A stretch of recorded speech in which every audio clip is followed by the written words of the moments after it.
Viewer, আশা করি সবাই ভালো আছেন। আজকে আমি সবার জন্য একটা কমন প্রবলেম শুটিং বা ট্রাবল শুটিং এর জন্য আমি আজকে আপনাদেরকে এমন একটা বিষয় দেখাবো যে প্রত্যেকেরই প্রায় আমরা উইন্ডোজ যখন 10 ইনস্টল দেওয়ার পরে এই যে বিষয়টা যে Windows activate, go to setting activate Windows দা আমরা এটা যে ইয়াটা হয়ে যায়, এতে অ্যাক্টিভেশনটা হয় না, সেটার জন্য আজকে আমি দেখাবো খুব সহজে একটা অ্যাক্টিভেট মানে কিভাবে করবেন পরবর্তী যাতে সেটা আবার চলে না আসে অ্যাক্টিভেট করার পরও সেই সমাধান ফুল সমাধানটা আমি আজকে দেখাবো। অনেকে করে কিন্তু সেটা করার পর আবার এটা চলে আসে, তার মানে এটা পুরোপুরি অ্যাক্টিভ মানে এটা হয় না। চলুন আমরা সেটা একটু দেখাই। প্রথমত আমাদেরকে উইন্ডোজ বাটন প্লাস আর দিতে হবে। এটা দেওয়ার পরে আর এজি এডিট দিতে হবে। আর এজি এডিট দিয়ে আমরা এখানে ঢুকবো। তো দেওয়ার পরে আমাদের যেটা কি করব, এখান থেকে আমরা সরাসরি এই জায়গায় আসবো। এখানে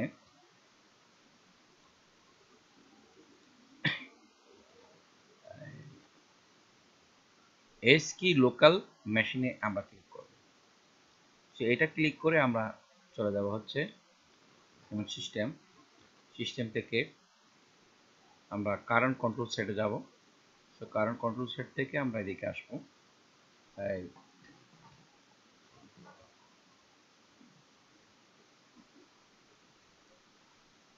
কারেন্ট কন্ট্রোল সেট এখানে ক্লিক করব।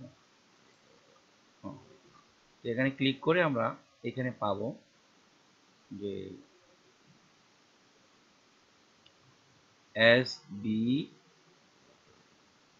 এসবিএস,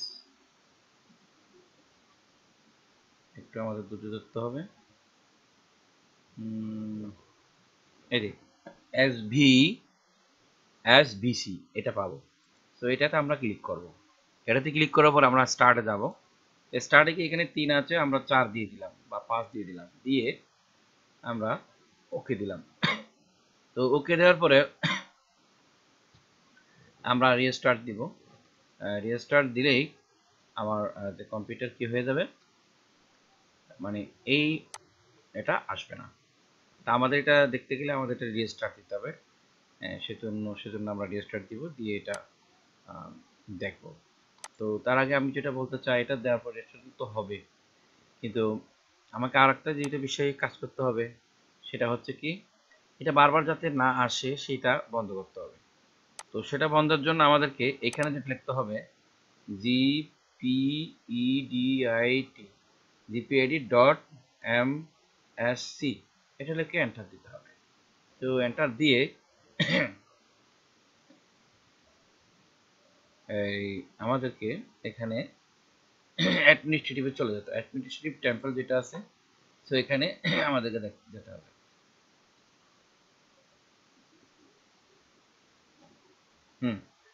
তো এটা দেওয়ার পর আমরা যেটা যাব যে এখানে, তো এখানে অ্যাডমিনিস্ট্রেটিভ থেকে আমরা ইয়ে করবো উইন্ডোজ কম্পোনেন্টে গিয়ে আমরা এখানে দেখব। আমি একটু এটাকে বড় করি, এটাই বেটার। এখান থেকে আমরা দেখব উইন্ডোজ আপডেটের একটা অপশন থাকবে, এই যে এখানে উইন্ডোজ আপডেট। তো এখানে ক্লিক করব। এখানে ক্লিক করার পরে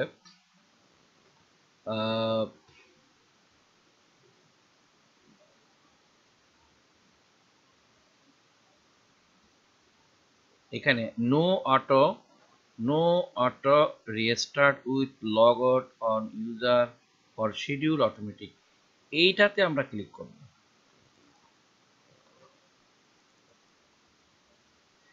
এটাতে ক্লিক করে নট কনফিগার যেটা আছে, এটাতে আমরা এনাবেল করে দিতে হবে। এটা এনাবেল করে ওকে দিতে হবে।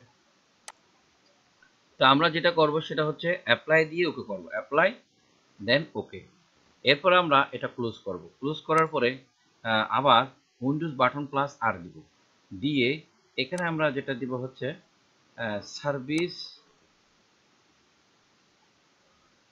Service dot MSc. এটা মানে বারণ বলেছে।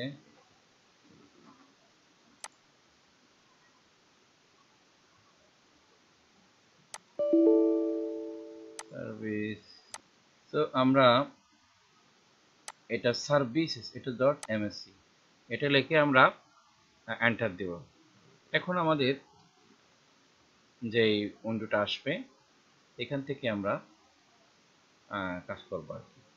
তো আমরা যেটা করব এখান থেকে উইন্ডোজ লাইসেন্স ম্যানেজটা আমরা অপশনটা খুঁজে বের করব। উইন্ডোজ লাইসেন্স ম্যানেজ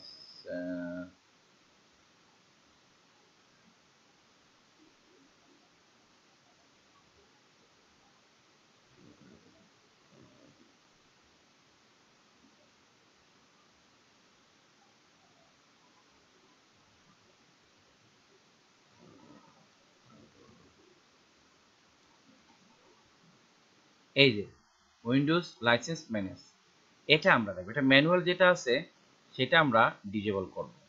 এটা ডিজেবল করে অ্যাপ্লাই দিব এবং ওকে দেব। সো আমরা অনেকগুলো স্টেপ কিন্তু আপনাদের জন্য করলাম, খুবই কম সময়ে, কিন্তু এত প্যারা নাই, অধিক লম্বা করে কিন্তু এটা করে নাই, খুব শর্টকাটে কিন্তু এটা আমি দেখানোর চেষ্টা করেছি। তারপর আমাদেরকে আবার একটু কাজ করতে হবে, এখানে উইন্ডোজ আপডেট, এখানে আবার একটু ক্লিক করতে হবে ওই জায়গায়। এই অবস্থায় এখানে কিন্তু আমরা যে ম্যানুয়াল আছে সেটা আমরা ডিজেবল করে দেব। এটা ডিজেবল করে দিয়ে অ্যাপ্লাই এবং ওকে করে দেব। ঠিক আছে? তো আশা করি এই পদ্ধতিতে যদি আপনারা করেন ইনশাল্লাহ এই যে এখানে যে উইন্ডোজ অ্যাক্টিভেশন যে ঝামেলা ছিল এবং বা করার পরও বারবার চলে আসে, অনেকেই অনেক ভিডিও করছে কিন্তু সেটা দেখায় আসলে পারফেক্টলি এটা কিন্তু কাজ হয় না। 2 দিন পরে আবার যে অ্যাক্টিভেশন এটা চলে আসে, যার কারণে এটা করেও না করার মতো হয়ে গেল। তো প্রিয় দর্শক, আশা করি আপনারা দেখেছেন এবং আমার ভিডিও যদি ভালো লাগে থাকে লাইক কমেন্ট শেয়ার করবেন এবং পাশে থাকবেন। ইনশাল্লাহ এবার পদ্ধতিতে আপনাদের এটা উইন্ডোজ অ্যাক্টিভেশন কাজ হয়ে যাবে। ধন্যবাদ, সবাই ভালো থাকবেন, আল্লাহ হাফেজ। এবং আমি এটা রিস্টার্ট দেওয়ার পরে দেখবেন যে এটা কি অ্যাক্টিভেশন হয়ে গেছে। ঠিক আছে, আসসালামু আলাইকুম। আশা করি আপনারা দেখতে পাচ্ছেন এখন যে আমি এখানে আগে যে এখানে ছিল কি অ্যাক্টিভেশন যেটা ছিল এটা কিন্তু আসতেছে। ঠিক আছে, এটা একদম ক্লিয়ারলি ভাবে এটা রিমুভ হলো এবং শুধু রিমুভ না, সিস্টেমেটিক্যালি ভাবে এটা অ্যাক্টিভ হয়েছে। কিন্তু অনেকে কি করে এটা রিমুভ করে দেয়, মেসেজটা রিমুভ দেখাচ্ছে না, ঠিক আছে, কিন্তু এটা আনলিমিটেড অ্যাক্টিভেট হয় না। তো এই আমি যে প্রক্রিয়া করেছি এটা একেবারেই মানে আমার লাইসেন্সের জন্য কোনো আর প্যারা দিবে না, বারবার এসে অ্যাক্টিভেট করে এই ধরনের কোনো মেসেজ আর দিবে না এটা। তো এইভাবে কিন্তু করতে হবে, তা না হলে কিন্তু ওই অল্প ভিডিও আমরা দেখলাম, ঠিক আছে, সেক্ষেত্রে কি হয়ে গেল, সেই 2 দিন দেখাইলো, তারপর আবার কিন্তু এটা অ্যাক্টিভের জন্য মেসেজ করলো, সুতরাং তবে এটা অ্যাক্টিভ হয়নি। ধন্যবাদ, সবাই ভালো থাকবেন। আমার আশা করি আপনারা এটা দেখে আমরা নিজেরাই কিন্তু করতে পারবেন। ধন্যবাদ, সবাই ভালো থাকবেন, আল্লাহ হাফিজ।